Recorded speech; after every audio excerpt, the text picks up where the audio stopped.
Pemirsa, menghadapi puncak musim kemarau, BPBD Sumatera Selatan memperkuat langkah antisipasi kekeringan dan kebakaran hutan serta lahan dengan menyiapkan kanal penampung air di sejumlah wilayah yang rawan.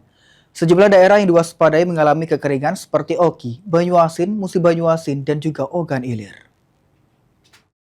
Sebagai upaya mengantisipasi kekeringan pada musim kemarau, BPBD Sumatera Selatan menyiapkan kanal penampung air dan embung guna menjaga ketersediaan air serta mencegah lahan kering terbakar.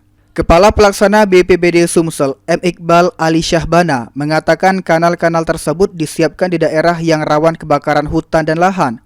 Selain itu, BPBD Sumsel menetapkan 11 kabupaten berstatus siaga darurat, menyiapkan posko siaga selama 24 jam, serta memperkuat langkah mitigasi menghadapi puncak musim kemarau.